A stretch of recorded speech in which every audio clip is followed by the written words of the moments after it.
By the way, everybody, I'm wearing the bandolier because there is a rule. It's a bandolier. Oh. So redeemed.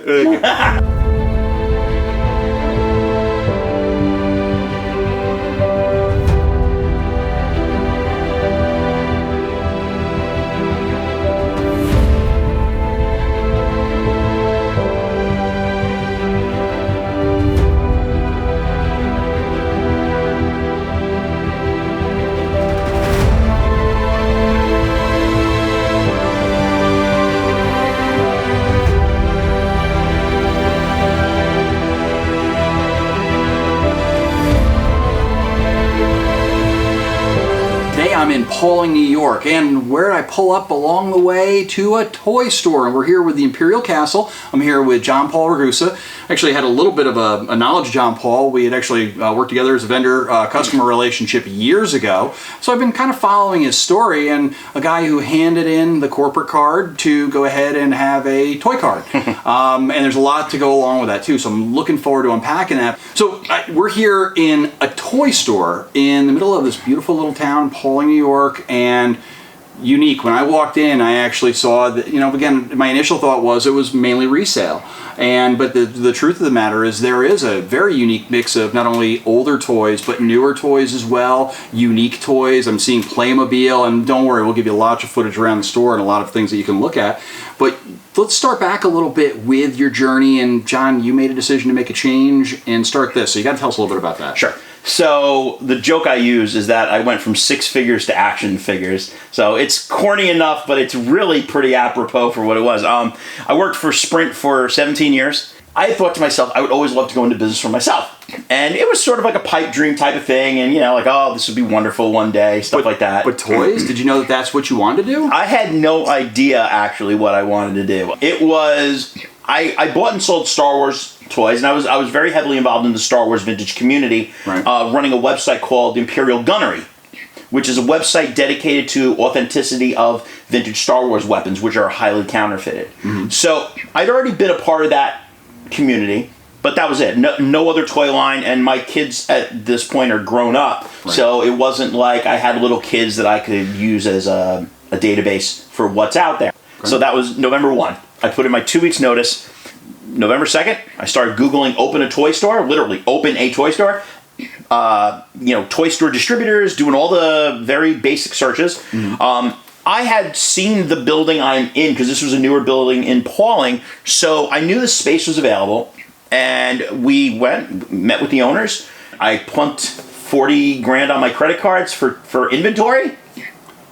And that was it. Grand opening was 12/12 because I wanted a catchy number. So we'll be 2 years come this December, which isn't that far away. But you think about it, 2 years to have a retail store, a specialty retail store here in a and again, nothing against Pawling, but it's not a metro. It's Yep. not a Poughkeepsie, a Middletown. Not Beacon. We're a very quiet community where you can park your car and walk up and down the town and find things to do and occupy yourself. That's what I think the goal of Pawling is in general. And a store like this is a good anchor for that, I think, because we cater to a lot of different people. When you open up a store, you absolutely have no idea what you're going to be doing. I mean, when I tell you that I opened this place with a certain vision, that if I took that and snapshotted it to what we are today, I don't even think it's probably 50% right. When it comes to the toys are very, very fluid. Stuff that's popular one day dies. Squishies.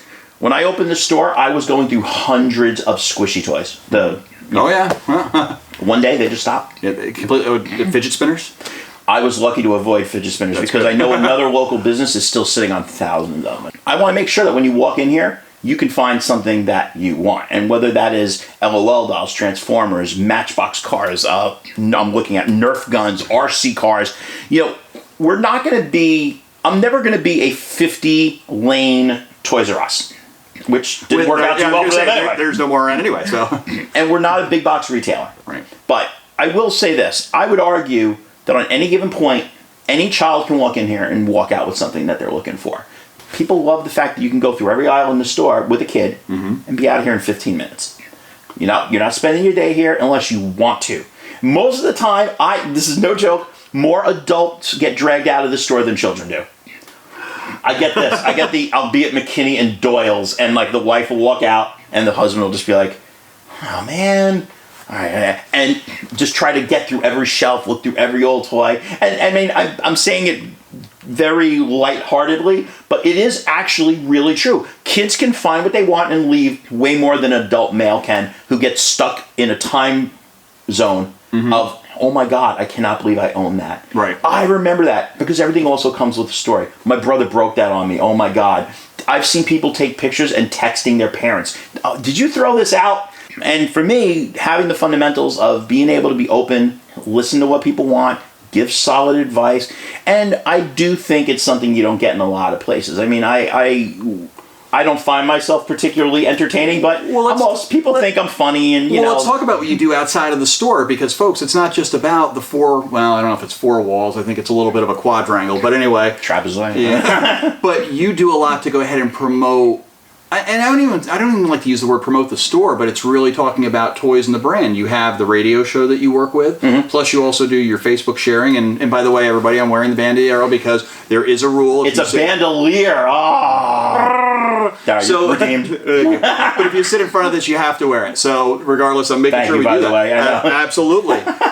Right. But I'm always promoting the store. I'm always trying to share what we got in. I'm always trying to show people what's out there. And because I do think there's so much nostalgia that the store brings to it on the older side that it's not, I'm not doing it because I want to sell more products. Most of the time I'm doing it because I'm so excited to see something myself. And I do think that there's a little bit of an infectiousness that comes with that. But I really enjoy this. Like, I get giddy when stuff comes in, and people laugh a lot of times about it. Opening that up and hitting that box, and you take that little piece of tissue paper off, and you see those. I'm sorry, I'm looking at figures. You see that lineup of figures. I've got a couple chases there, or whatever else it is. And on the older side, last week I had a couple come in. They're very, very sweet. They've been emptying out their house. Every week, these people were coming in with another box of stuff from their kids who are my age. And I told them they were the gift that keeps on giving, because every week I get a phone call. And they'd be like, "Hey, you working today? You found something else?" Yeah, my wife and I are coming in.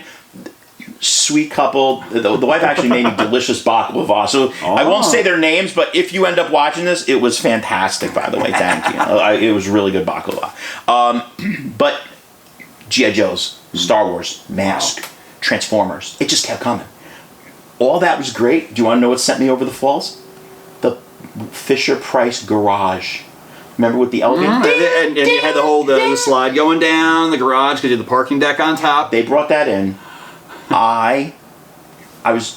It's not worth a lot of money, but the nostalgia factor is huge. I was so transported back to my living room in the Bronx, playing with that stupid elevator. Ding, ding. And I'm pretty confident if I could get a time machine, I'm sure my father was probably like, enough of that! I worked all day! Ding, ding, ding. But when that happens, I don't think you can fake the enthusiasm. I don't think you can fool people with the enthusiasm. By the way, folks, you are going to see a lot of this stuff as we're going around. I mean, the amount of nostalgia that I'm sitting here. I mean, I'm sitting next to the G.I. Joe carrier, the flag. USS flag. How long is this thing? 12 feet? Or 7.5 feet long, 3.5 feet wide, 3 feet high.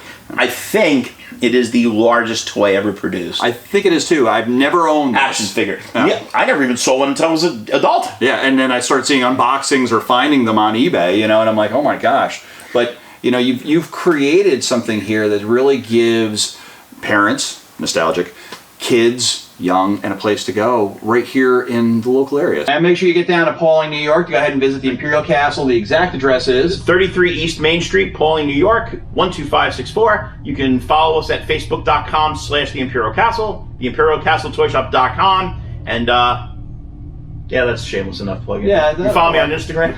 It's great stuff, folks. He's got a great store. Come on down and visit it. Whether you've got a season coming up that you want to buy for, or just want to relive some of your childhood memories, it's a place to go. You know what? You'll walk out of here, at least if nothing else, you'll never walk out of here without feeling a little bit of nostalgia, and something will bring up a good memory. That's if I had to walk. If we had to end with one good thing, there's nothing better than walking by shelving and hearing people relive the story that the toy trudged up.